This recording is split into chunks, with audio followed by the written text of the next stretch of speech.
All right, we are live. All right, great. I just had to switch browsers real fast because I'm actually using Internet Explorer.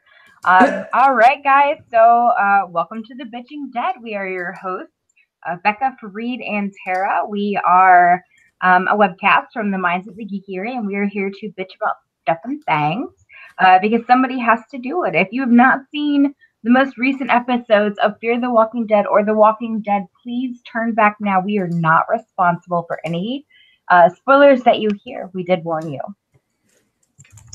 If you're listening to this as a podcast, please remember this is recorded live. So we aren't exactly sure what's going to happen.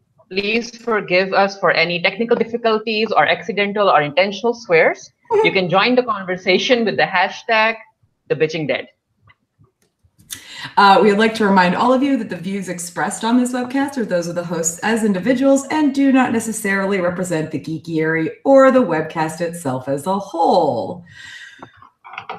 You guys, it's been like 3 months or something, right? June, yeah. Oh my gosh, yeah. Like I was still in Florida, I think. Yeah, you were. Yeah. So, all right. So we had, we actually, I think we should probably just discuss this first. We'll start off depressing and I guess we'll move on from there. So I'm actually wearing a Daryl shirt. I did that on accident. I actually forgot. Scott Wilson has passed away. He actually passed away on Saturday. I don't know the details of what caused it. I just know that it was, I believe it was pretty sudden actually, because he was scheduled to be at Walker Stalker and at New York Comic Con, and he was 76 years old. And for those of you who don't know, he played Herschel on The Walking Dead. So I'm not exactly sure like what he passed away from, but our thoughts are with Herschel. Our thoughts are with Scott Wilson and his family right now. Like that's a super hard blow because I loved Herschel. Yeah, he honestly was I met him at a couple of Walker Stalker cons like way back when they first started having them, and he was so nice. Like he would always just like hang, like he'd be outside smoking cigars, like hanging out, like talking with fans and stuff. One night in, I think it was 2014 at Walker Stalker Atlanta, like a bunch of us hung out with him and like just shot the shit, drinking some whiskey out of flasks and stuff, like at 2 o'clock, 3 o'clock in the morning or something. Like he was just really, really nice and really like loved the fans and everything. So sad. Yeah. Let's see here. So we talked about Scott Wilson. Andrew Lincoln is leaving. Norman Reedus is the showrunner. They offered him a $20 million contract today. Andrew Lincoln and actually I found out this Michael Cudlitz as well are going to be are rumored to be directing some episodes coming up soon. And I actually heard about Cudlitz at the Emily King show that I went to. But so that's a rumor that we have. So I don't know if Andrew Lincoln apparently just can't escape from The Walking Dead. Like he's trying to, but he just can't do it. They don't want him to. Yeah, well, I mean, I think we talked about the Andrew Lincoln thing this summer on the Fear the Walking Dead, like the first half of the season one that we did. But I mean, at that time, like there wasn't this whole thing where apparently now he was offered like a producer role or something like that. So I don't know if that's actually happening or if it was just like or if that's just a rumor, but whatever. I heard he was going to be directing some episodes, so maybe that's what it was. I don't pay attention because I don't care. So. Well, I mean, one of us three has to pay attention. So I suppose. I'm glad it's you. So what'd you say? I said I'm glad it's you. I have to keep the pulse on this. I feel like I'm like in a hospital room and I'm like the only child who actually gives a shit still. So I have to keep like my finger on the pulse of this dead show. And so like just be like every now and then like the other relatives will be like, "Is it alive?" And I'll be like, "Unfortunately." And like we can't pull the plug because we've been told not to in the living will. So I'm just sitting there checking every now and then, just making sure it's still live. So that's fun. Farid, you've got something here that I'm interested to hear. Yeah, Angela Kang or Kang. Is it Kang or Kang? I think Angela Kang. Yeah, I think so. Kang. Yeah, Angela Kang. She ended up talking to a news outlet. I don't know what. I think it was Comic Book Resources or something. And because she's the showrunner for season 9, she knows about all of the fan criticisms. She knows about the ratings dipping, and she tried to deflect from it by saying that she doesn't necessarily pay attention to all of the criticisms of the fans. However, it's very surprising. It was her words that it was a coincidence that in this season we are going to see plot lines that the fans want. That these were the plot lines that the writers had planned years ago, and it's just a coincidence that it's what the fans want. Of and course. I'm like, yeah, of course you said that.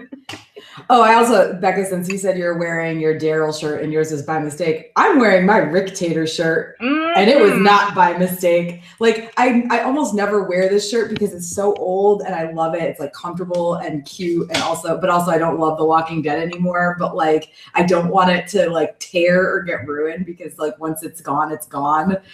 But I figured tonight, since it's our 10th episode, by the way, yay, we finally reached double digits. So it's our 10th episode, and the return of The Walking Dead.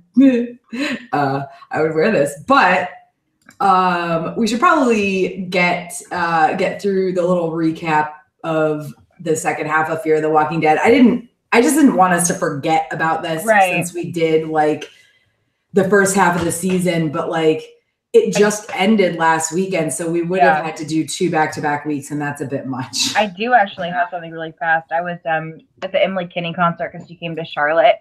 Like I was like, listen, I don't give a shit about this show now that Beth is dead, and she was like, oh, okay. She was so polite about it. And then the guy beside me, and I was like, yeah, I just hate watch it now. And the guy beside me was like, yeah, me too. And then we high-fived, and her face was like, I feel like she is such like a positive person. Like every time I've like, seen stuff from her, she's just real sweet and positive. So I feel like she maybe wouldn't get the idea of hate watching something. But I know it very well in Game of Thrones. So all right. So yeah, let's dive into Fear the Walking Dead. Yeah, that show. Season 4, that show.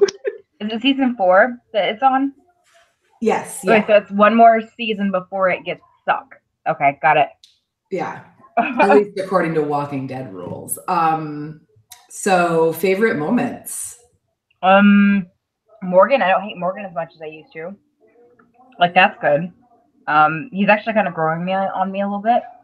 Well, his whole White Knight thing is dumb. Because I was actually like jotting stuff down as I was watching because I really don't remember most of these episodes, to be honest. Like I remember like the very end. I really liked whenever they were all like, it was like all out to get the ethanol from the truck. And like my big dumb ass was like, oh my God, are they gonna drink gasoline? Like I was like, what the fuck? Like I guess they had to. Like that's what I was gonna do. You thought that too? Because like, do you inhale it? Like, what do you do for ethanol? Like, if you're watching this and please tell us, because if I'm ever poisoned by a crazy woman putting antifreeze in my water, I would like to know how it works. Also, like the beer was great that it saved lives, and like you've got Charlie drinking beers, like chugging them down, and Dory's like, John Dory's like, no, you can't just have beers all the time, only when you're poisoned. And it's just like, and then of course, Alicia Denham Carey shooting with 2 guns. That is my sexuality. Oh my God. Yes. Queen. Okay. I'm done. Yeah.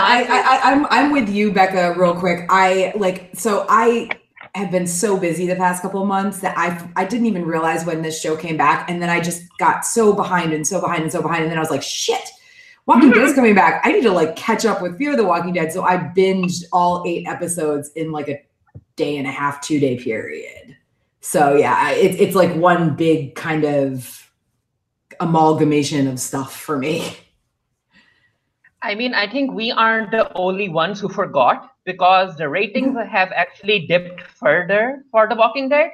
I guess people forgot that it was even on, or that it came back. They just the ratings are very, very poor for Fear the Walking Dead. Do they like advertise it all? Because to be honest, like I don't have cable, so like I don't see commercials and stuff, and like. But like I still see stuff on my Facebook news, see like ads pop up saying like The Walking Dead is coming back, but I didn't see anything like that for Fear the Walking Dead. It's like they don't even care. No, I didn't see anything for Fear the Walking Dead either, because which is sad because it's actually still better than The Walking Dead. Yeah, like no, it's almost like it'd be nice if they advertised for The Walking Dead like they did The Terror. Do you guys remember The Terror? No. No? Okay. Well, so it was the Hot Tully, Edmure Tully. And that's what I know him as, the Hot Tully. He was also, I think he's Jack Randall in Outlander. Anyway, it's this show that the AMC did. Like, it's like a mini series about these sailors who are stuck in a frozen Iceland, and one of them has, sorry, it's a bug, alcoholism. And anyway, it was advertised all the time, and like it was only like 8 episodes long. Yeah, I remember that. Now you say. Okay, yeah. I remember that. They promoted that a lot. I remember that. They are stuck in this ice. Oh yeah. In the sea. Yeah, I remember that. So anyway, Farid, what were your favorite moments or favorite moment? My only favorite moment was John and Strand stuck on that island or whatever that was, or whatever it had become, and trying to make a raft and trying to just. I mean, there was a scene where Strand had a bottle in his hand and he was depressed and he was like, I can't find anyone. I'm all alone. I don't have anyone. I don't have anyone to share this bottle with. And then John came in, and I was like, "Is there going to be something between these two? If John is going to tell Strand, you can share this bottle with me?" But then, but then John was like, "You'll find someone, but over there." He's such a positive person. Also, fuck you, Strand, for reaching into that freaking truck just because you saw some. I don't even know what it was. Whiskey, tequila. It was. I don't know. Oh, dude, it was. I can never pronounce it. Lagavulin. It's Scotch. It's a very nice Scotch. Okay, well, obviously this guy had a very nice Scotch in his truck, and then he's like, "I'm gonna get the Scotch out," and then it was just like, "Oh, Strand takes a tumble." Like what? What? I mean, Strand should have been dead. Strand. Yeah, I wish he had he's like almost unharmed, and the fucking bottle didn't break. I know, like what the heck? He was like, "Aha!" He was cradling that shit like a baby. You know it. Yeah. Strand. I ship Strand ex Lagavulin. If I drink wine out of a Powerade bottle, it's been in my freezer for like 2 months. Strand should have been dead, but he didn't. And then I was like, are Strand and John going to hook up? Because I don't know, John seems like such a nice guy that I think he would actually hook up if he sees someone feeling sad or something. I don't know. He's just too pure for this world, like too good, too pure. And if he ever dies, I will riot. Like it's like Andrea dying in the comics. I was like, I'm dead. I'm done. Like I'm done with these comics if she dies. Like he might be my Fear the Walking Dead character where I'm just done if he goes. What is it I said? Oh, I know not everybody watches Brooklyn Nine-Nine, but there's a scene where Rosa Diaz has a dog. She's like at first I didn't understand why people were so attached to dogs, but then I realized if something ever happened to Arlo, I would kill everyone in this room and then myself. And I was like, that's me with John Dory. So I mean, speaking of John Dory, I had a lot of moments in the 8 total episodes that I enjoyed, but they were all like topped by, I think it was the last episode where Morgan is caught at the top of the hospital and he has to like jump down, like like shimmy down a rope, a very thin rope with no gloves, by the way. What the fuck? Wait, no, he was on oh yeah, that's right. He does.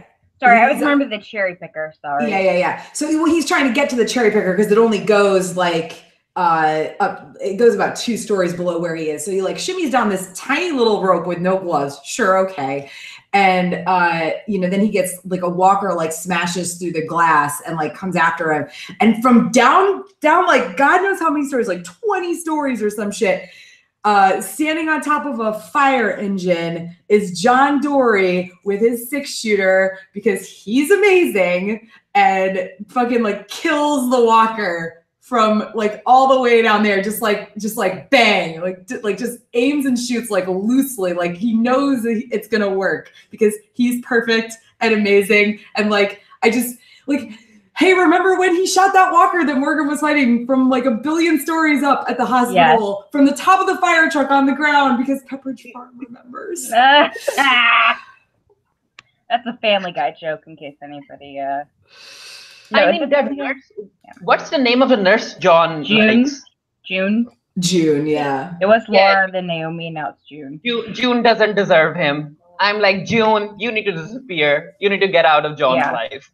No one deserves him. But you know what? Fine. He's in love with her. Like, I just want him to be happy, you guys. I just want him to be happy and live forever. Please. Yeah, well, it's The Walking Dead, so let's be realistic. Oh, I just got shushed. Shut your face about John Dory.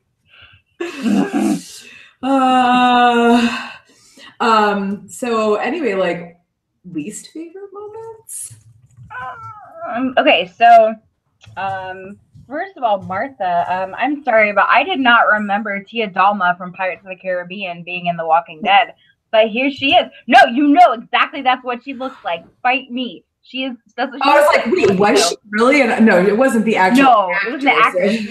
No, she looks just like Tia Dalma though, and I was like, is this gonna be like, is she gonna give John Dory a heart in a jar? Like, I don't understand.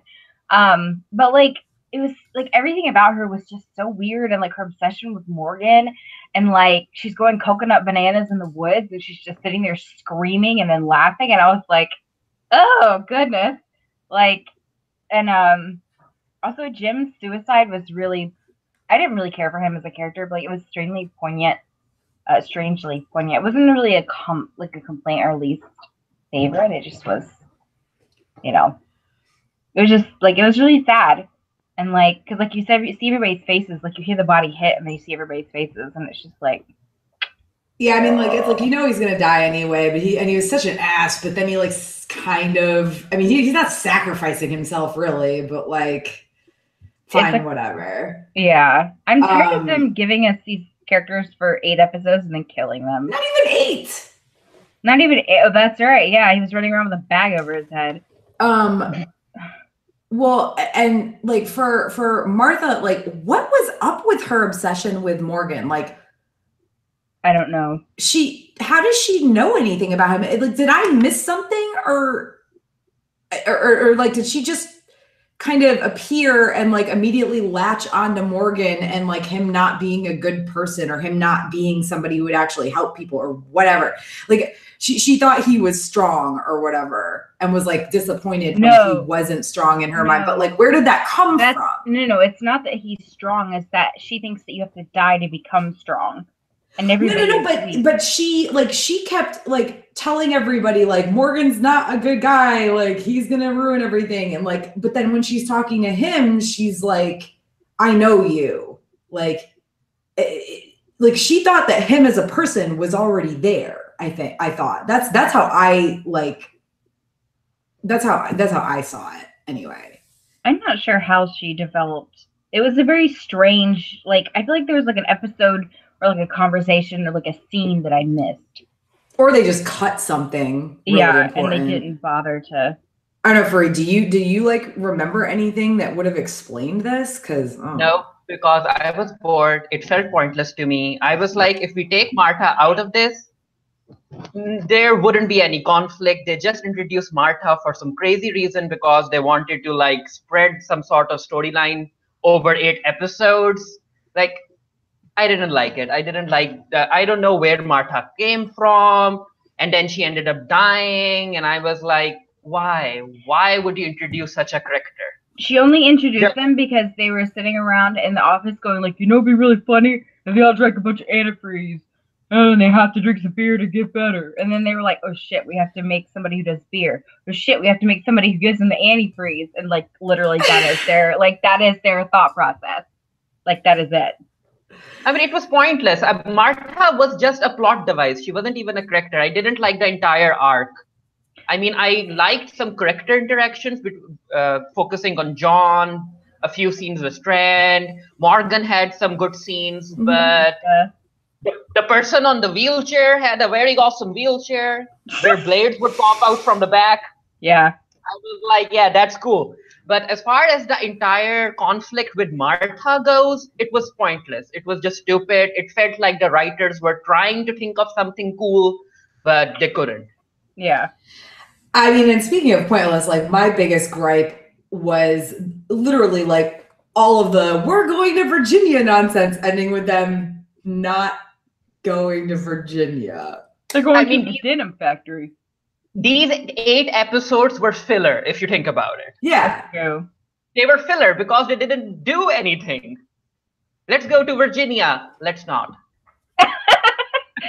Let's not. It was like this huge plot point of like, we're going to Virginia, we're going to Virginia, we're going to Virginia. And then Morgan's like, no, actually, there's people here that need help. So we should just stay here, which is fine, except for the fact that he spent all those episodes convincing all of these people who originally didn't want to go to Virginia. You know, not all of them, but you know, a good number of them did not want to go to Virginia. And he spent all this time convincing every single person that they should go to Virginia. And then an idiot is like, actually, like, it's just kidding. The whole thing with him trying to convince Sarah and Wendell and Jim, like, and then they just fucking left him on a car. And I was like that didn't make any sense to me. Like, I had to watch it like 3 or 4 times to understand what was going on. And I still don't understand what went on. Like, they were just like, oh, we're just gonna put you up here because you don't. Oh God, what did they do? Because he wouldn't give them the name or whatever. They just left them stranded, tied up on a roof of that vehicle. You remember after Jim kicked him down the hill? Oh yeah. And like, I honestly like that's a whole blur. I don't remember anything about it except that he just was talking into the walkie that was attached to his butt. And they were trying to get like a direction for where they were going. And I was kind of like, are these good guys? Are these bad guys? But the actress who played Sarah was awful. She was so bad. Oh. Anyway, sorry, that was for something later. Yeah, I don't know. That's all I got about like least favorite moments, because it's kind of like literally my least favorite moment is like the whole buildup of all the episodes ending with them just not going to Virginia. But theories. I don't have any theories. Except for they introduced each character for half season to kill him, which I already talked about. Yeah, they do kill characters off, like, weirdly in this show. Don't get me wrong, there's been some stupid, shitty deaths on The Walking Dead, but, like, this show, man, it's like, I mean, you know, like, Travis dying the way he did, yeah. and then, like, Madison just disappearing. Like, we don't ever even see her again or whatever until, like, a flashback sort of thing showing that she's dead, like... Or no, she's not dead, she's burned. They didn't show her dead. Well... Right. I mean, she's basically burned alive or whatever, eaten alive. But, you know, and then like, yeah, like they introduce all these new characters and then like, Nick just taken out by a kid. Yeah. That was very distressing because I really liked it. Which is weird because it's like, they're just trying to get, like, why are you just, it's like they're just killing people off like randomly. Like. I told you, they put a wheel. It's a wheel. It's got names on it and they spin it. And whichever one it lands on. I mean, one of my favorite book series, one of the like most, you know, poignant deaths in that book, the author admitted that he put names into a hat and that the character that died was the name that he drew. Is this Red Rising? Yes. Oh boy.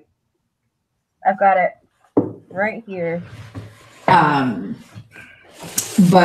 So I don't know, like my only theory is like, Morgan's idea of helping people isn't going to pan out very well.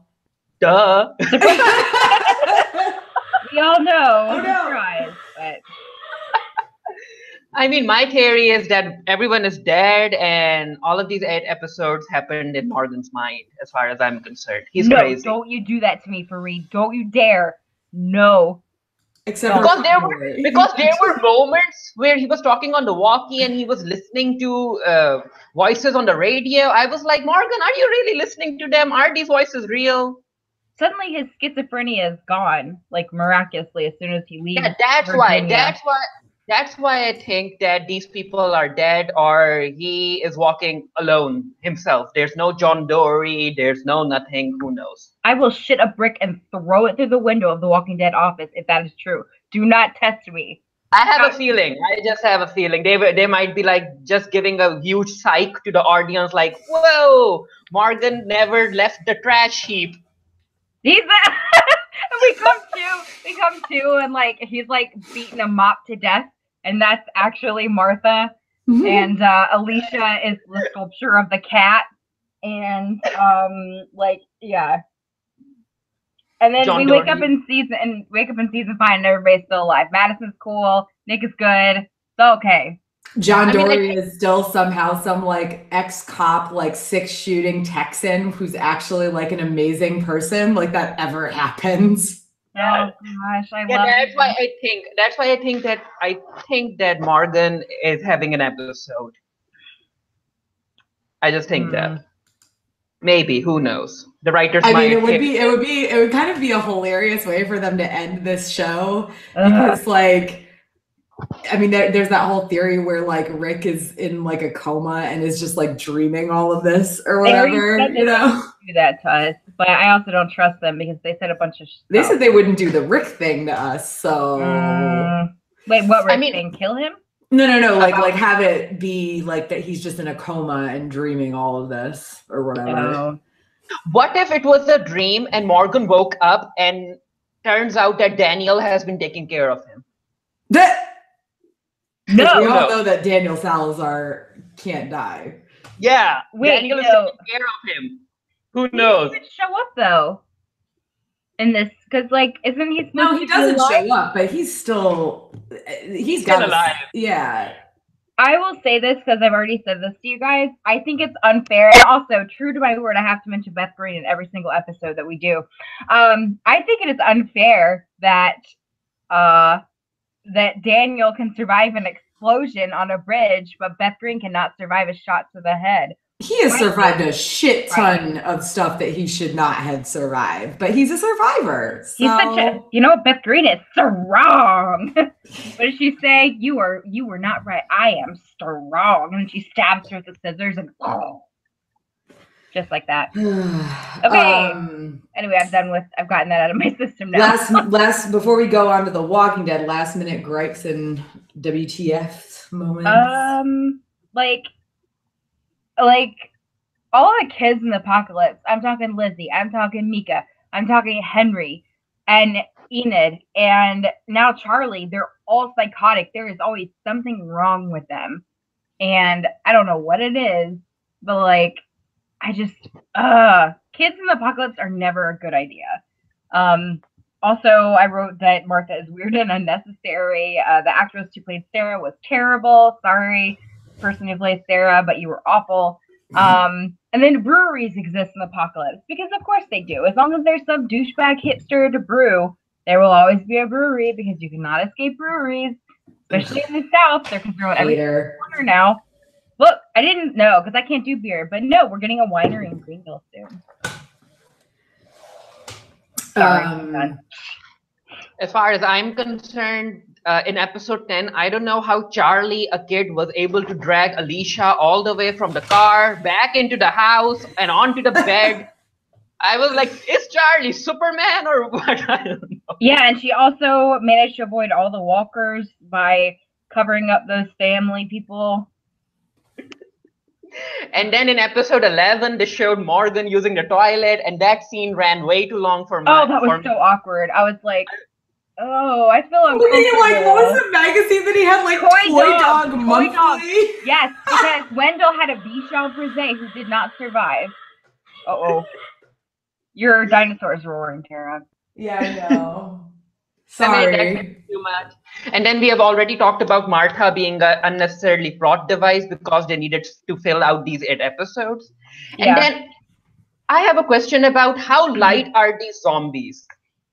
Because some of them are light enough to be blown away by the wind. Seriously. Some of them are light enough for Morgan to sway them and then throw them off the roof of a hospital. And then some of them are strong enough to break through a hospital glass. I mean, in the final episode, the zombie breaks through the glass and then it attacks Morgan. And Morgan is unable to push it away from him. I think it's the various states of decay because the apocalypse has been going on for plot convenience.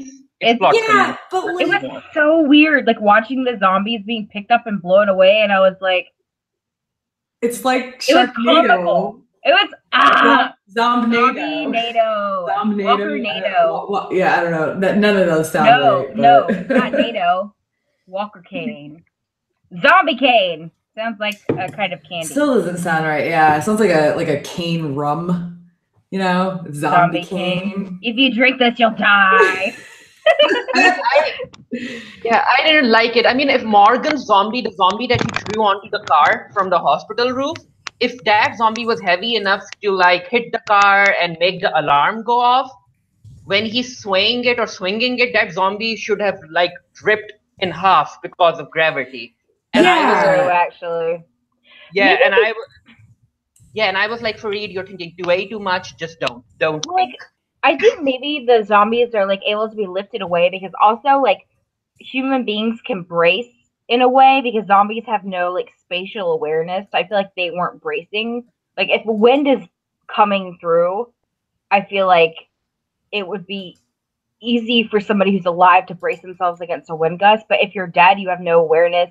You're not bracing yourself. I feel like it'd be easy for it just to be like, but oh god. True. I mean that's what, but also like it was fucking funny watching those things like soar through the air. Like it was great. Yeah.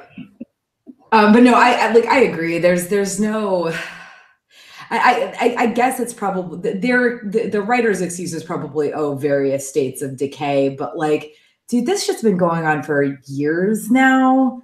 2 or 3 years, I believe. It's actually not been that long. Like, there can't be that many new zombies or walkers, but like, and also, you know, that said, like, when something is rotting, it tends to get like, it compacts and it gets heavier. Like, have you ever composted? Like, you can put like just a whole bunch of light like vegetables and stuff into a compost bin, and like a week later, it's like heavier. So it's very nonsensical. But I mean, this is The Walking Dead, y'all. There's no science behind this. Like, I don't even know. I'm looking right now. I'm actually looking to see how much time has passed. Let's see here. So you're telling me? Oh no, that's not what I want.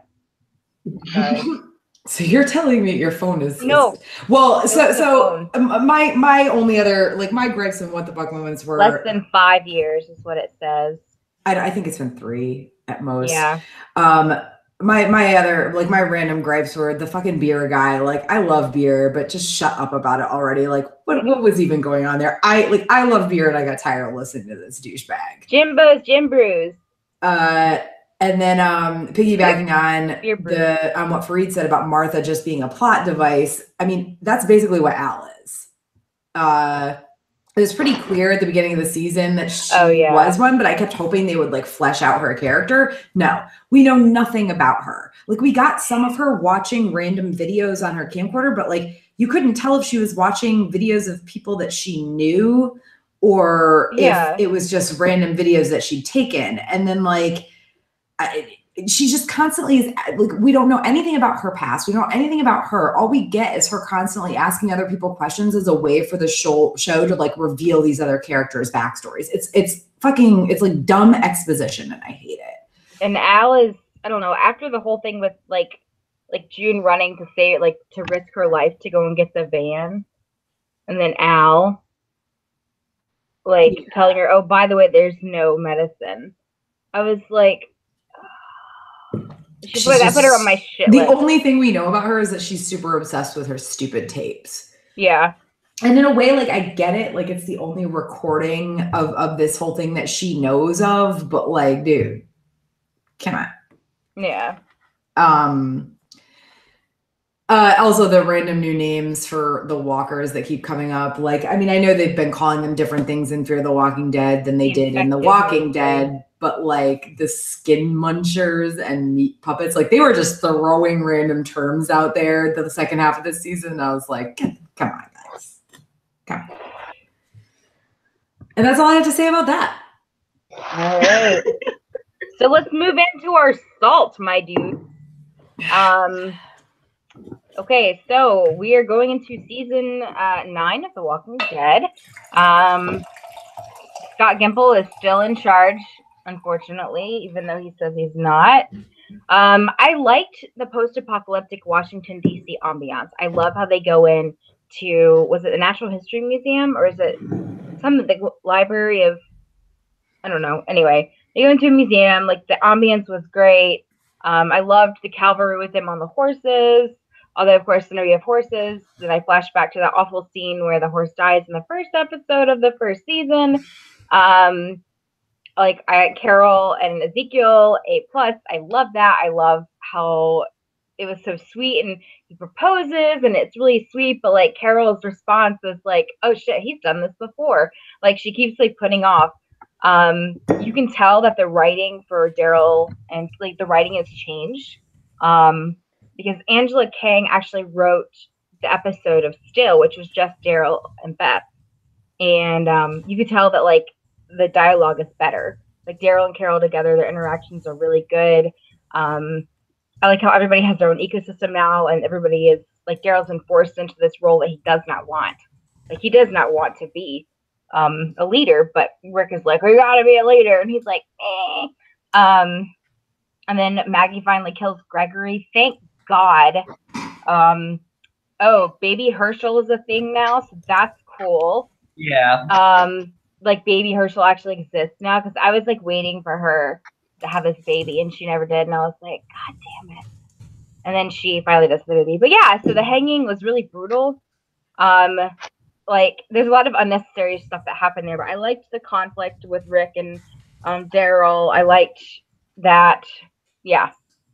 Sorry, okay, I'm done. Like, I didn't hate this episode. Like, I mean, I'm sure that's gonna change, as it gets more, but, like, this episode was nice. I could see that there's a change in the writing, and that was refreshing, and I'm just ready for them to ruin it again.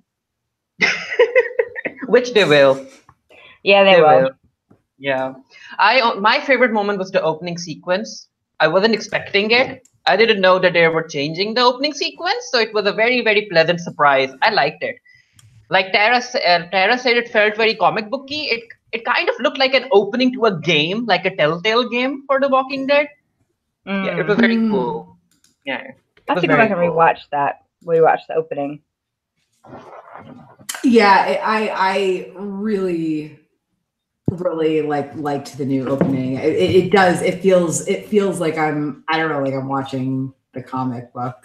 But yeah, I didn't hate this episode, but it also wasn't amazing. Like, it wasn't. It was a little boring. Yeah. So, like, other than the opening, it was like the when they're in the museum and, like, there's the human evolution thing where they, like, kill the zombie, and they happen to, like, pin him to the wall at the end of the human evolution, like, mural.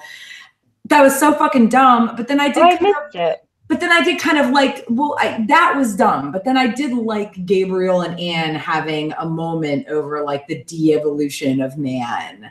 And then, like, the Carol and Ezekiel thing, like, fucking finally, man. Like, yeah. Like, it's one of those things where you knew it was coming after last season. Like, you knew it was coming. And I'm kind of glad that they didn't show the start of it, that we just are kind of thrown into this relationship. And, like, when Daryl called him cheesy and Carol was like, after what I went through with Ed, or corny, he calls him corny. After what I went through with Ed, corny is really, really nice. I'm like, man, I feel you, Carol. Because I've been she calls there. him, she's like, and then Daryl's like, I guess he's okay. And Kara's like, I'm glad to have Pookie's seal of approval. And I was just like, I know, like you never thought they were going to bring that back, but they did. Yeah. But yeah, and also like the whole fucking glass floor thing like pissed me off, to be honest, because it was like out.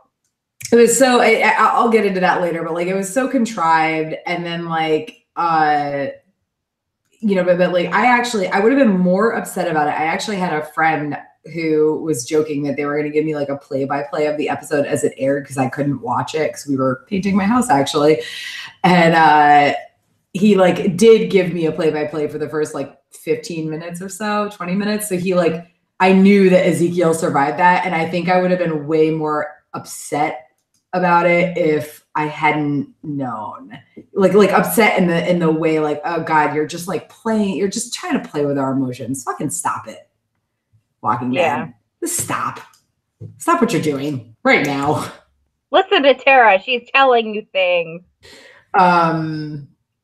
And then, yeah, like goodbye forever, Gregory. Fucking about time. Oh my gosh. Fucking about time. Like, I know they're trying to make Maggie like sinister with the whole hanging thing. Like, and I personally am not a fan of hangings because they're scary, obviously.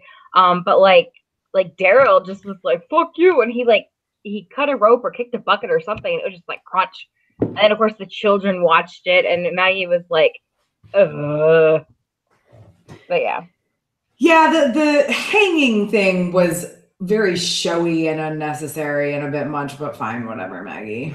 Yeah. He did try to kill her, and she was pretty pissed. To be fair, yeah. So. that was yeah. God damn it. He's gonna go off every time I get loud, and honestly, I'm not even gonna argue with that. I don't know if you can even see him, but like I do have a Triceratops. Like we can see him. Yeah, there he is. Did you put all your Halloween decorations up like that on purpose? No, I just moved all the stuff that wasn't Halloween decorations off the table and then like put these things like in the center of the table. And then I was like, well, I'm leaving those there for the webcast tonight. I should have brought my disembodied arm. It's over there hanging out. I'm going to bring that over to the house for decoration. Anyway, so least favorite moments. I was writing down notes as if I was watching the episode because I decided I'm not going to review this season again. I learned enough. That spider walker. First of all, how dare you? I'm scared to death of spiders. Like just horrible arachnophobia. That was not okay when the walker like opened his mouth and all the spiders like scuttled out of his mouth and his eyeballs, and oh my God. The Maggie storyline was super intense. I did not like it. It was 3:00 in the morning and I was very stressed out. Ezekiel falling through the floor was not super because we know the floor was going to break, but yeah. Okay. So obvious. Yeah. It was literally just, okay, the floor is clearly going to break. Who's going to be the person or people who are in danger from it? Yeah, and then Ezekiel's just hanging there like a puppet on that, and it's just like... like a meat puppet. Like a meat puppet!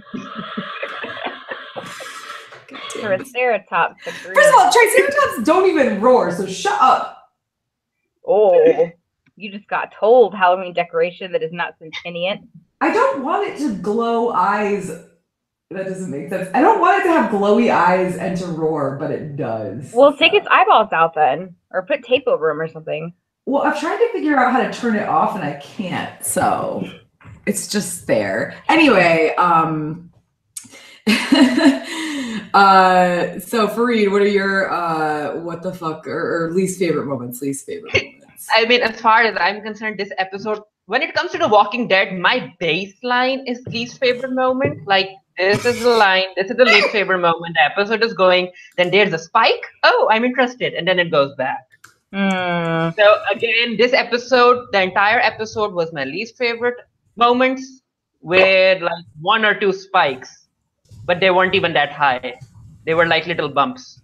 Oh, hear that? Farid's dishing out some red hot criticism. That's rough. I mean, that's like, I mean, honestly, you're right. Like, I guess I'm kind of the same way about my baseline. It's like, this wasn't the most horrible thing I've ever seen. And that's the nicest thing that we've said about this show in like what?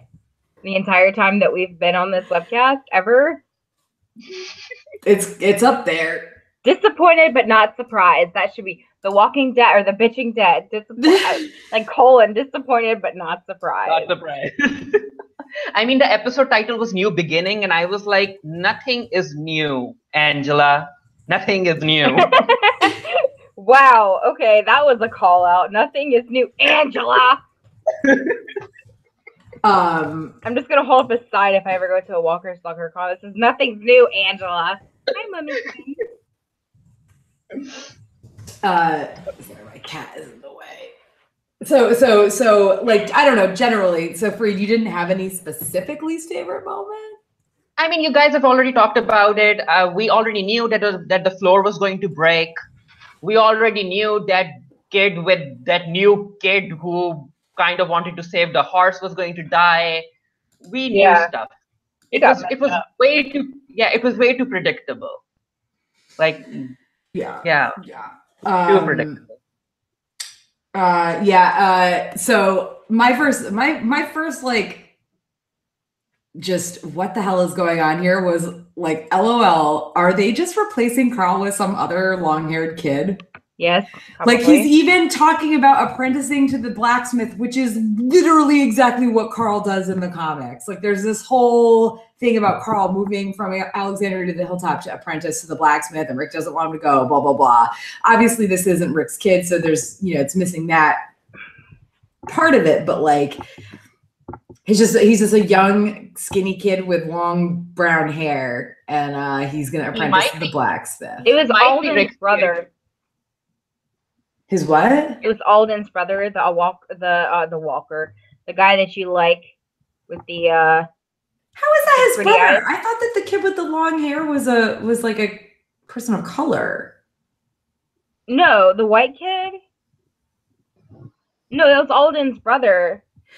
I'm gonna have to look that up because he had. I mean, I could be wrong, but he had like pretty dark skin, and Alden is like a pale. No, there were two kids. The kids with the dark hair, the long curly dark hair, he did not die. The other kid did. There are two white kids. Because I'm looking it up right now. Yeah, I was gonna say. I think. Anyway, so speaking of kids that died, that rando kid that died, like, I'm naming him PD because plot device. Like, that's literally all he was. Like, why are we supposed to care about this kid? Like, what? Please give me a reason as to why we're supposed to care about that kid. What if that was his actual name? He was reading the script and his character name was PD. But they called it PD, P-E-T-E-Y. And he asked Angela about it, and Angela was like, "No, your name is PD." Ken. His name was Ken. Ken was the kid. Marco was the one who lives, but Ken was the kid who dies. Right. The kid who died. He's a doll. He's a doll. Ken doll. He was named after the doll. Ken. He was an item. Yeah, well, that's not his name anymore. It's PD. PD. Here we go. He's a resident of the Hilltop Colony. No, he looks. No, it's his male brown. His name is. His parents are Earl and Tammy Rose. Yeah. Like, we met but he's not related. None of them are related. No, sorry, Alden. I thought it was Alden, but it wasn't because Alden was with them, and they kept saying. No, they were just buddies. They're all, I don't know, I guess young-ish. Marco. Anyway, my other like least favorite moment, just to get this out of the way because it's the last thing I wanted to say about least favorite moments, was how the fuck are people still falling for Gregory's smarminess? Like, how dumb are these people? Like, well, it's so creepy. He's so creepy. Like, why was he in their house? Thank you. Bill the Triceratops. That is your name.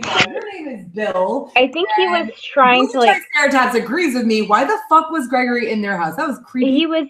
He I was know what in he their was house. trying to do, but what Okay. the hell, dude? Because like they were part of the Hilltop originally, I think, and then Gregory was just like trying to like plant the seeds of doubt about Maggie. Yeah, I know, but like, why was Oh. he in their house? Because he's trying to talk to them after their son just died, and he's trying to like he's not But in there why just are to be in there. Why are they even listening to him? It has been like more than a year. Yeah. Yeah, everyone should know what Gregory did and how he is as a person. Well, Like, he's trying plot to plant. convenience. Plot convenience. We have to chalk it up to plot convenience. There's Okay, no well, sense in it. He's dead now, so goodbye forever. Yeah, good riddance. We hate you so much. You're so dumb and you're the worst. Oh my god. Like, no, like, people are just. Okay, anyway, theories. Okay, so Maggie's had the baby. Did someone Can we talk about that? So Bekah, you were very clearly just writing notes in the document, which is fine. But sorry. you were like, no, don't be sorry. It's funny because like at first I was like, ha. And I was like, you should probably erase these. And I was like, wait, actually don't erase these because like you were clearly just kind of like stream of consciousnessing it. And that's fine. And like, so like in our notes document under theories, Bekah says Maggie has had her baby. Good theory there, Bekah. Shut up. Okay. And then later, Gregory is breeding discontent. I will literally fucking transparent. Okay, so we have new female characters, which I realize they're not actually new. It's just the barcode girl, Regina. And like they've already said that Daryl's not going to have a love interest. I would like to see some more gay women, please. But yeah, no, everything is just. And then other gripes and what the heck moments. Why are some of these Oh no. I'm sorry. Why are some of these things written up with yellow? Does somebody change them? No, it means that I left a comment. Oh, I'm gonna look and see.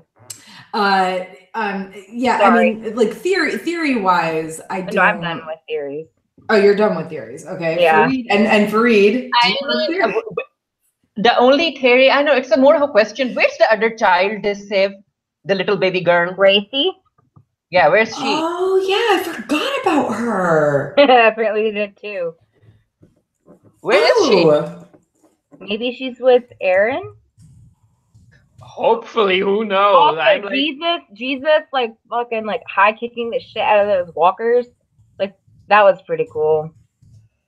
Yeah, we'll talk about it later. I have a comment on that. Okay. Sarah, any theories? No, I have no theories because I don't care. Like I'm sorry. I tried to like think of some. Like I sat there like staring at this. At our notes for like 10 minutes, and one theory. Ezekiel is going to die. Who? Of course he is. Ezekiel's going to die. Yeah, or Carol. Like one of the two of them is going to die. No. I mean, honestly, my money might be on Carol because if she's taking over the sanctuary, I feel like with the unrest that's clearly there, I feel like she's probably more in danger than Ezekiel is. Think about it. You know that both of them aren't going to live, like because nobody can be happy. You can't have two happy couples in The Walking Dead. Maybe they will though. Maybe whenever Rick leaves, because he's the last. You can't even have one happy couple in The Walking Dead. Like, God forbid they be gay. Because then that means they're double dead. like. Also, that is true. Ezekiel is a black man. He is.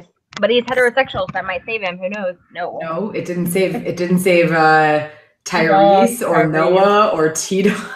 Yeah, he's going to die. I mean, and I'm assuming that some of these characters were hetero. They might actually not have been. We didn't really get to know them well enough to know.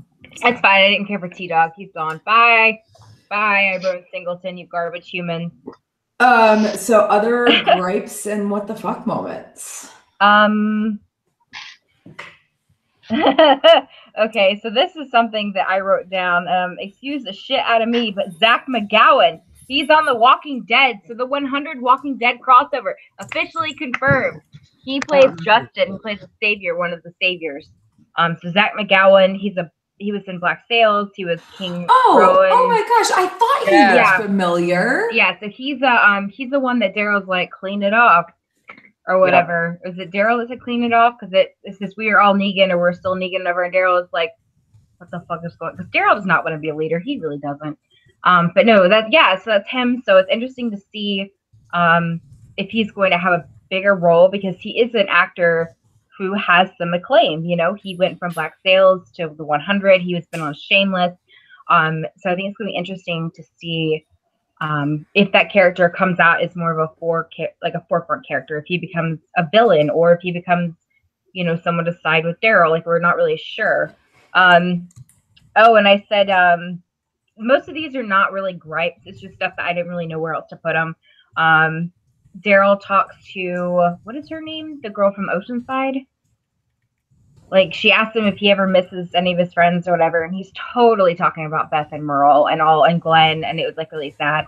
And I said, stay away from the Oceanside girl, buddy. I mean it. I don't know why. Oh, and then I said, of course, someone is dead within seconds of the show. Ripken. And then Alden's singing. He actually was singing, I looked this up. He was singing a poem at the funeral. Because I was really curious because the music was really pretty. It's The Last Rose of Summer, and it's a poem by Thomas More. And then I said I needed a Justin and Daryl fight.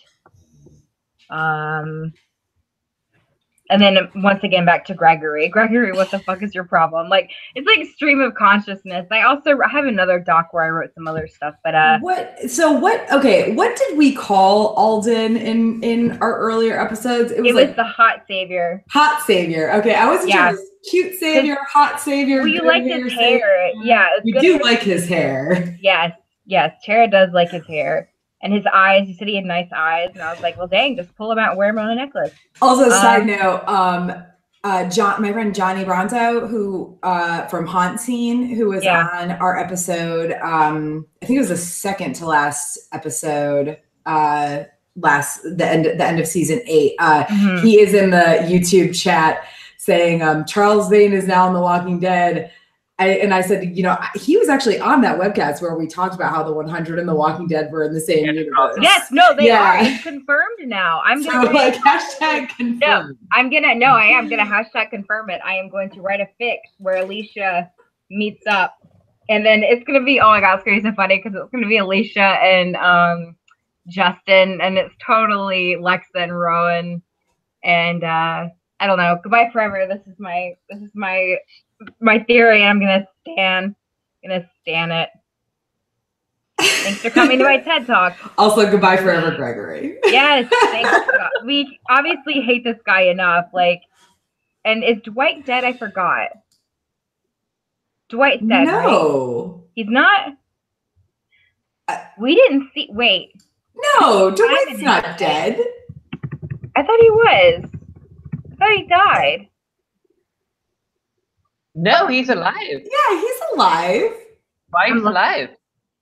Oh, he is. Yeah. So we actually haven't seen Dwight. We haven't seen Negan yet. We've not really seen Tara, or we saw Rosita.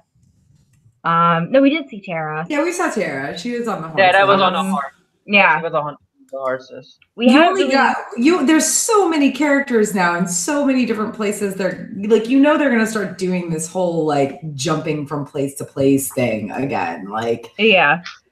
Which I guess is fine, but it means that like some episodes are gonna be like really bad and some are gonna be like okay. Yeah.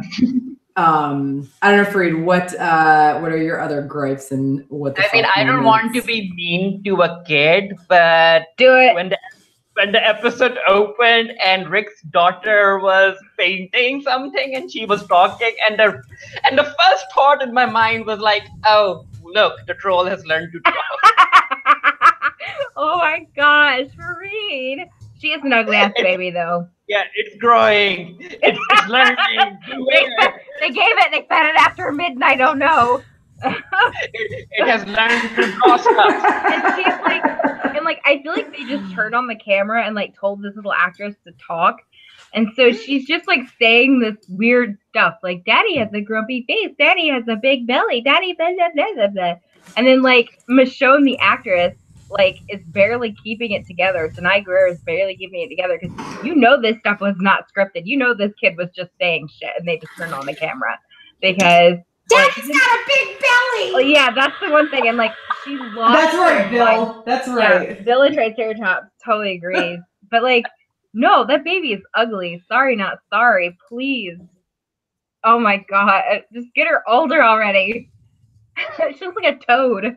Oh, I'm so bad. I'm going to hell. And the next moment was there was a scene where they were watching all of the crows, and I was like, I don't know why you're showing all of these crows. Like they need to start eating people, because I began remembering those man-eating crows in the Resident Evil franchise. I was like, these crows need to attack the human population, because I don't know why you're showing all of these crows. So that was weird. And then about Jesus kicking zombies, I was like, I was like, Jesus, you're doing too much, boo. You need to rest. Like it felt like unnecessary effort from Jesus's part, and I was like, I mean, it was apparent that it was the writer's way to show the audience, like, this is Jesus. He knows how to kick, because that's his only like feature. That's his only defining characteristic. Like this is Jesus. Yeah, he knows how to kick. Because there's no character development, no personal arc, no nothing. So Jesus, he likes to kick. That's that. End of story. I'm sorry, but when Jesus started kicking zombies, I was like, yeah, like this it's so stupid, and I could not. It's so stupid. Why are you kicking zombies? What if your legs like get stuck in one of the ribs? What will happen then? Your foot gets caught in a zombie rib cage. Yeah, like if sharp objects like machetes and hatchets and shit get stuck in them, like you think that like you kick them hard enough and they are rotted enough, you're gonna get stuck in them. If you guys noticed, he was with Aaron, and you know what they say about guys who wear big boots, right? They got big feet. You know what they say about guys with big feet, right? Apparently, they kick zombies in the head. Sorry, I had to. I'm sorry, I could not resist that one. And that little scene where Aaron and Jesus were flirting, I was like, yeah, pair these two gay guys up, because apparently two gay guys can't be friends, right? Like, if you want to fuck, you can't be friends. I mean, Aaron would have big beard thing that he's got. They're showing the passage of time, so obviously he's over Eric's death because he grew a lumberjack beard. He's becoming a daddy. I mean, what if he's holding Gracie and Jesus comes to meet him and Jesus like, daddy, and I'm like, okay. Oh my god, Farid, don't say that word anymore. I mean, like I'm with you, Farid, though. They like them pairing Jesus with Aaron. It's like, why? Okay. I'm like, Jesus, go find Elder. I mean, well, it makes sense. I guess in a way it makes sense because both of them were kind of out there, like searching for people and stuff for their different, what about Elder at some point? But like, I just don't. Elder? Is he gay? Who knows? Who knows? Maggie's love interest, remember? Not really. That's what we said originally. What did we say? We said that he was Maggie's new love interest. Remember that? I mean, have Jesus and Aaron even had a talk about who's the top, who's the bottom? Like, are they even compatible? What is Aaron Farid doesn't even like, but in the apocalypse, when clearly all but like 3 gay people have died, because like at this point, the only people we know for sure who are queer on this show are Jesus, Aaron, and Tara. Yeah. Like, so how much does it matter how compatible you are if that's like all you get to choose from in the Walking Dead universe? I'm being sarcastic. Like, it's fucking stupid that this is the way it is in this show. But I know, like, like 3 straight people. Everybody's like, it's so unrealistic to have more than one gay person on a TV show. Joke's on you. None of my friends are straight. Like, I have no straight friends. I mean, you can tell that these writers don't necessarily think things through. I mean, it can work with straight people. Like if there's a, one girl, one boy, whatever, they are compatible. But when you go into the queerness side of things, like you need to talk about it. Like who's going to take the, top bunk, who's going to take the low. You need to talk about God. Or maybe they could be verse for Reed. Not everybody has to be black and not everything has to be black and white. Again, I'm gonna like break in here. Johnny is in our chat coming up with ship names for Maggie and Alden, and I was like, at first I didn't realize. At first I didn't realize what he was saying because he said, "Fuck you, Bill." Did you hear me? Shut up. Because he said Aldi, like the grocery store, and I was like, wait, what? And then I was like, oh shit, you're talking about ship names. Malden. Like that's the city here. Aldi, Magden, and then no, he was like Aldi, like ALDDIE, then Magden, then Aldi, ALDI. I'm done with Aldi. All right, calling it Aldi. How about Algi? How about Algi? Algi? Algae? Algae? Yeah. Now comes full circle back to the 100 bitches. They're drinking algae. I mean, quick question before I get to my other point. Yeah. Who do you think is the worst and who's the top? Like, is Jesus versatile? It's a theory, like it's a question. I would say, knowing Tom Paine and how much of a douchebag he is. No, not Tom Paine, like Jesus, not Tom Paine. Like, no, I know. I think. Wait, he's not. Oh boy. He kicks a lot. He might be a power bottom. He might be a power bottom. Okay, let's unpack this. Now I'm invested. I mean, I feel like Aaron was with Eric, and Eric was submissive as fuck. Yeah, he was definitely not. Dude, I'm being judgy. I'm not. I'm not a gay guy, so I feel like I have no say in this. Like, no, like we have to. I'm a chick, and I'm like I'm a chick, and I'm queer, but I'm like I don't know like the ins and outs of that. So I don't know the ins and outs of it either, but I know about BDSM culture. So, I'm gonna say I'm gonna take this in a weird direction. I'm gonna say both of them are tops. And I'm gonna say that they're gonna have a struggle fight to see who's the alpha. They're going to try to figure out the ins and the outs of their relationship. I'm just gonna throw you outside the street, Farid. You're the worst. Hi, Splendid. Thank you for making that joke because I was like on edge. Like, should I make the joke at the ins and outs? Okay, so the next point, like about Carrie Python, the actor who plays Ezekiel, like he's 46 years old, and the way he was hanging from the rope when the glass broke, I was like, "Yep, say goodbye to your spine, Ezekiel." I mean, a 46. Yeah, I was like, "Say goodbye to your spine, dude." Ezekiel. I'm 35 and my spine is fucked. So yeah. It felt very odd. And then about the lack of empathy from Michonne and Rick whenever Maggie is concerned, like I'm not a fan of that. Like Rick and Michonne decided to leave Negan alive. And now in this episode, Michonne was like, why are you hanging Gregory? Why are you hanging Gregory? Like I would have been okay with Rick and Michonne thinking that, but it seems hypocritical because I mean, we all know that if it had been Carl that Negan bashed Carl's head with a baseball bat, you would know that Rick would have killed Negan right there whenever he had the chance. And if it had been Michonne and Judith who had been attacked like the way Herschel and Maggie were attacked, you would know that Rick would have killed that person too. Like he would have killed Gregory. But whenever Maggie decides to do something, Rick is like, no, leave them alive. They didn't do anything. Maggie, you shouldn't do this. Like, it felt weird. It just didn't make sense to me. I'm not a fan of it. Not a fan of Maggie? Were they like being like, what the fuck, don't kill him before the kids showed up? Because I was exhausted last night. No, like, they were like, don't kill him at all. They were like, don't kill him. Don't Okay. kill Gregory. Because I thought she was just freaking out because the kids showed. That's what I thought too.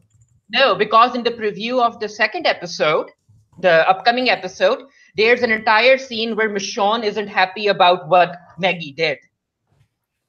In the preview, Michonne is like, you didn't have to kill Gregory. And I'm like, why are you saying that, Michonne? Gregory needed to die like 2 seasons ago. Yeah, seriously. Get the fuck out of it. GTFO Gregory. Jesus should have kicked him in the head. Kicked him to death. Oh my gosh, yes. Somebody write a fan fiction where Jesus kicks Gregory to death instead of Maggie hanging him, please. I mean, Farid, I'm looking at you. Yeah, it doesn't make any sense to me because we know that Rick is a killer. Mm-hmm. We know that Michonne can kill as well to protect others. But the moment Maggie wants to do something, Rick stands up on this pedestal and he's like, no, Maggie, you shouldn't do this. Like, Negan should have been killed.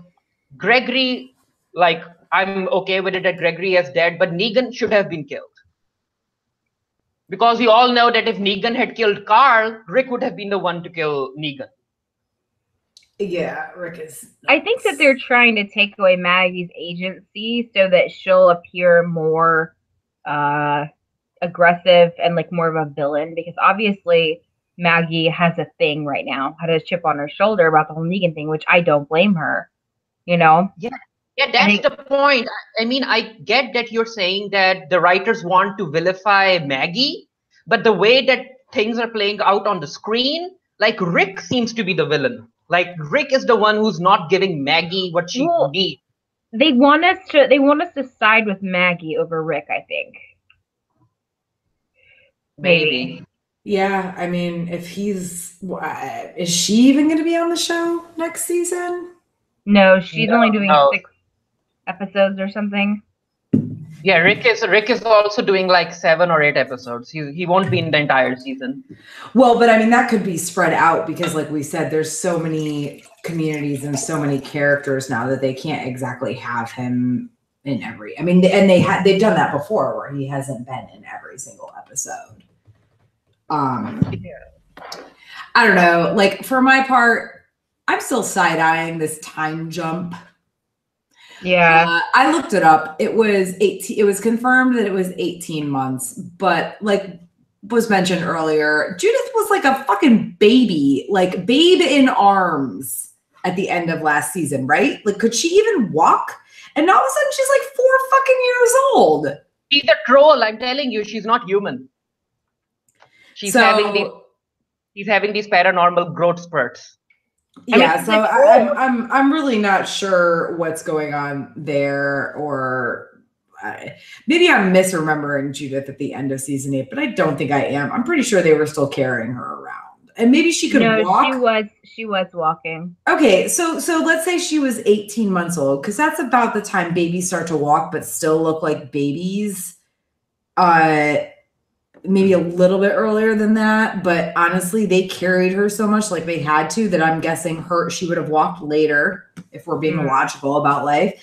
And like she literally is like at least, I guess maybe she's supposed to be 3, and I guess that makes sense, but she looks more like she's like 4 years old. I have nieces and nephews. I've seen kids grow up. Like, I think she looks about 3, but I don't know anything about kids, so. Yeah, whatever. I'm still side-eyeing it. Also, unless someone can prove to me that the museum they went to actually exists and has that glass floor, then I'm mad about it. I'm mad about it, Tara. Who makes a museum like that with a glass floor? Well, I mean, to be fair, actually, white people. To be fair, that's not actually all that, like... That's not all that questionable, but I want to know if they went to it, if they were supposed to have gone to an actual museum, one that exists, and obviously they probably didn't film it there. I could be wrong, but I would assume they didn't. Maybe they recreated it or something. I don't know. Like I just stop. Like the really like forced, like contrived, dangerous situations. I'm over it. So over it. Oh, look, I just remembered. Did you guys watch the preview video of the entire season, the season trailer they released? No. Oh, yeah, Where I did. Yeah, I did, actually. I did. I just don't remember it. I think there were a few scenes that occurred in an area that looked like this museum. So I think we're going to get a flashback about what happened to the people living there. Why? Because I think that's going to give you the origins of Alpha. Oh. Okay. Yeah, because I'm remembering that trailer, and I think that there are going to be flashbacks happening in that museum. So we know what happened to those people that were in the museum, those walkers. Okay. Yeah, I'm not sure. It could be. I think that's going to happen. I'm not sure. I'll have to rewatch that. I probably should have rewatched it before I watched last night's episode, but I don't care. So. Because that person is going. Who's that person who's the muggle in Fantastic Beasts? Oh, Jacob Kowalski. Yeah, Jacob is going to be in season 9. Shut the front door! Wait, what? Yeah, Jacob is going to be in season 9.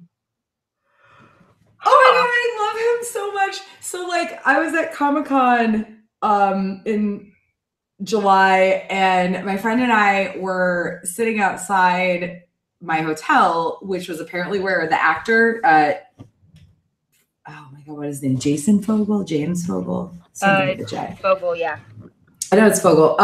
He it's 3:30 in the morning, y'all. He got out of a car right in front of us. My friend's like, oh shit, that's that guy from Fantastic Beasts. And I was like, oh fuck. And I had this because I love Jacob so much. I had this super fangirl moment. I was like, don't let me act like an idiot. Don't let me act like an idiot. And no, he just he kind of got out of the car and kind of stood around for a minute, acted like he was gonna light a cigarette or something, and then wandered inside. And it's still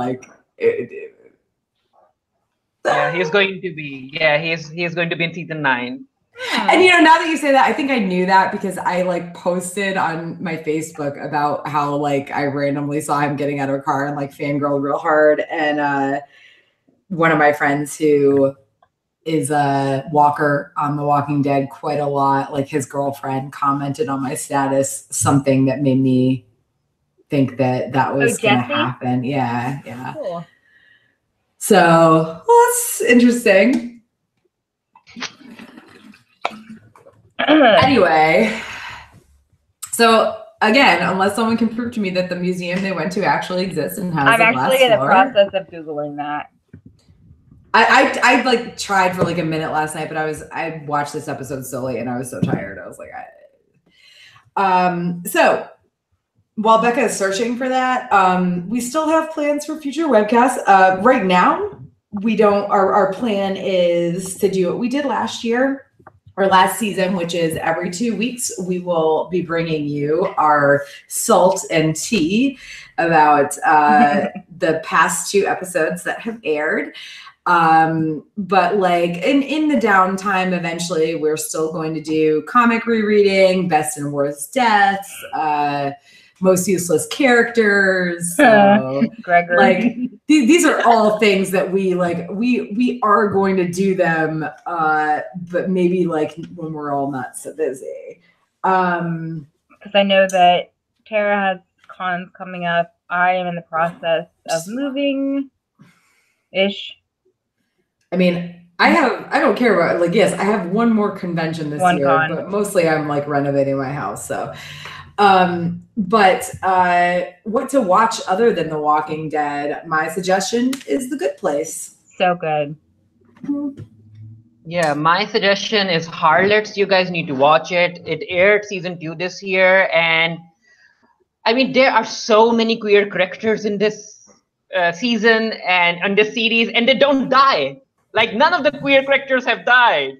And basically the plot line is queer characters versus white powerful men. It's very interesting. It's a mood, lads. I did watch season 1 and really enjoyed it. I've been putting off watching season 2, not because I don't want to, but because I want to give it my full attention, and I just haven't really had time to do that. But like, yeah, season 1 was good. I really enjoyed it. So I agree. Bekah, do you have any other or anything what to watch other than Walking Dead? I'm trying to think if I've started watching anything. It doesn't have to be even anything that you started recently. Like, it's been 3 months since we did a webcast, and I don't even think we talked about what to watch at that time. I mean, I started watching The Good Place. I know that, well, I guess Brooklyn Nine-Nine and iZombie are not coming out until 2019. A bit later. Yeah. So, I mean, honestly, like, I just have to get caught up. I have to watch Jane the Virgin. I have to watch the rest of X-Files. I have to watch Harlots. I have to watch, yeah. No, okay. So no, really. No recommendation. Yeah, sorry, I'm blanked out. Okay. So Tara, you have something very interesting, like something that I'm looking forward to this year as well. Yeah. Well, so I have or what I'm doing, like what we're doing the next couple months. Beach City Con is actually this coming weekend, Steven Universe Con.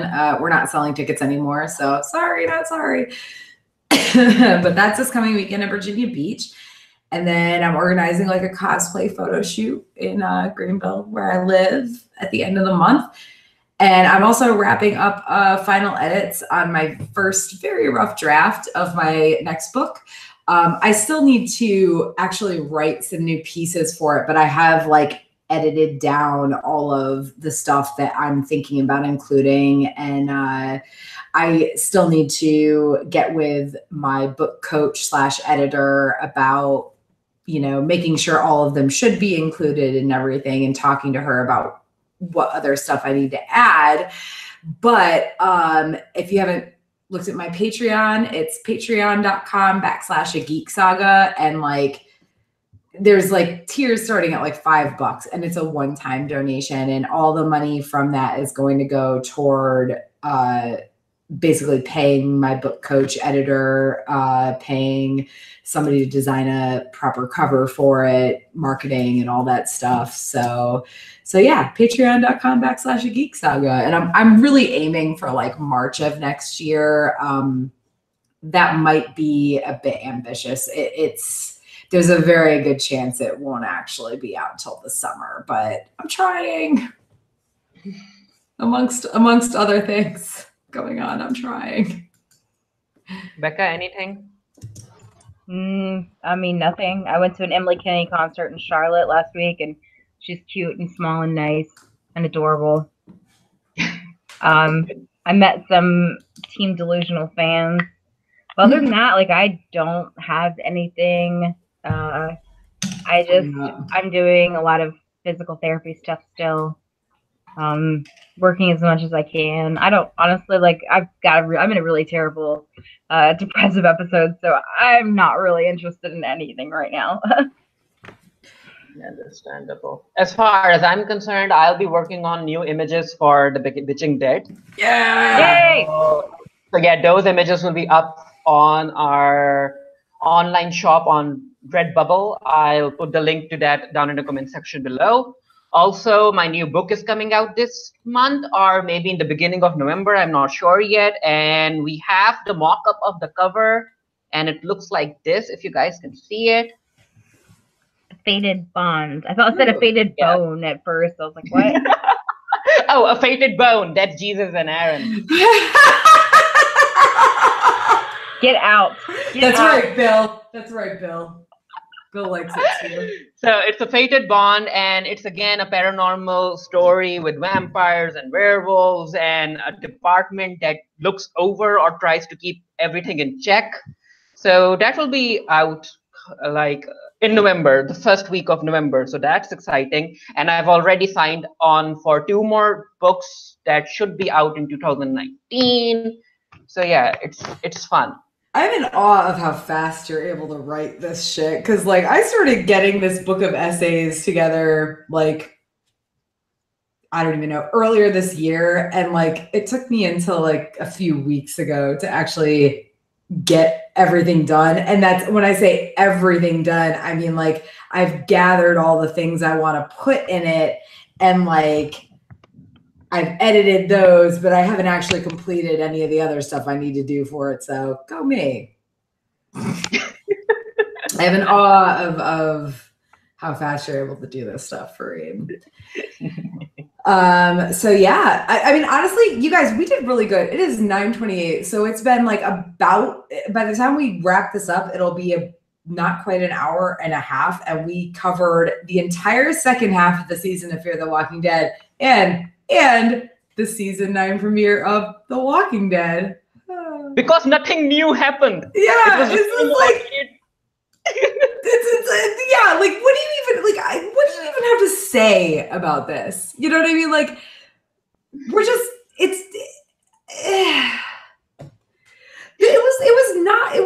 I was like kind of just bleh about as a season premiere.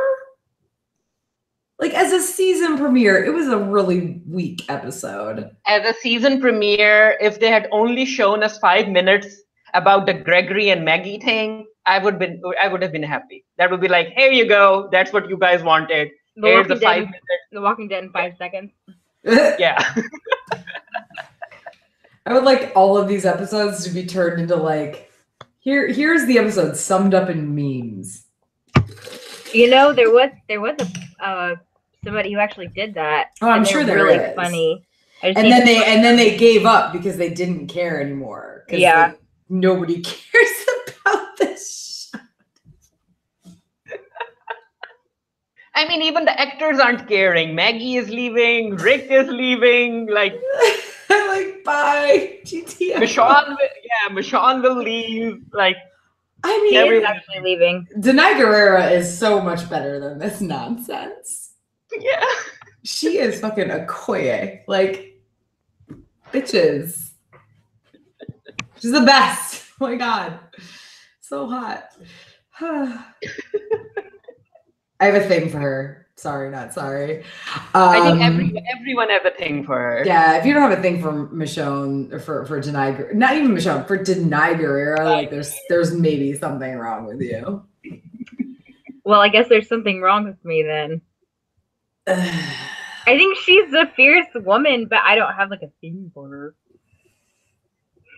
I guess I don't know, man. Like seeing her in person is like a totally different experience than seeing her on, like in person. She's like gregarious and like, I don't know, man. She's just gorgeous and perfect. Whatever. I'm in love. So anyway, Bekah. Okay. Conclusion. All right. So I am Bekah along with Farid and Tara. Thank you again for joining us while we bitch about stuff and bangs with the Bitching Dead. Please follow the Bitching Dead and the Geeky Area on Twitter. And remember, we are a free webcast run off of donations from viewers like you. Thank you so much for contributing and helping our host site, the Geeky Area. And we will see you in a couple of weeks. Yeah, 2 weeks. 2 weeks. 2 weeks. We'll have 2 episodes to talk about. Bye. Oh, gosh.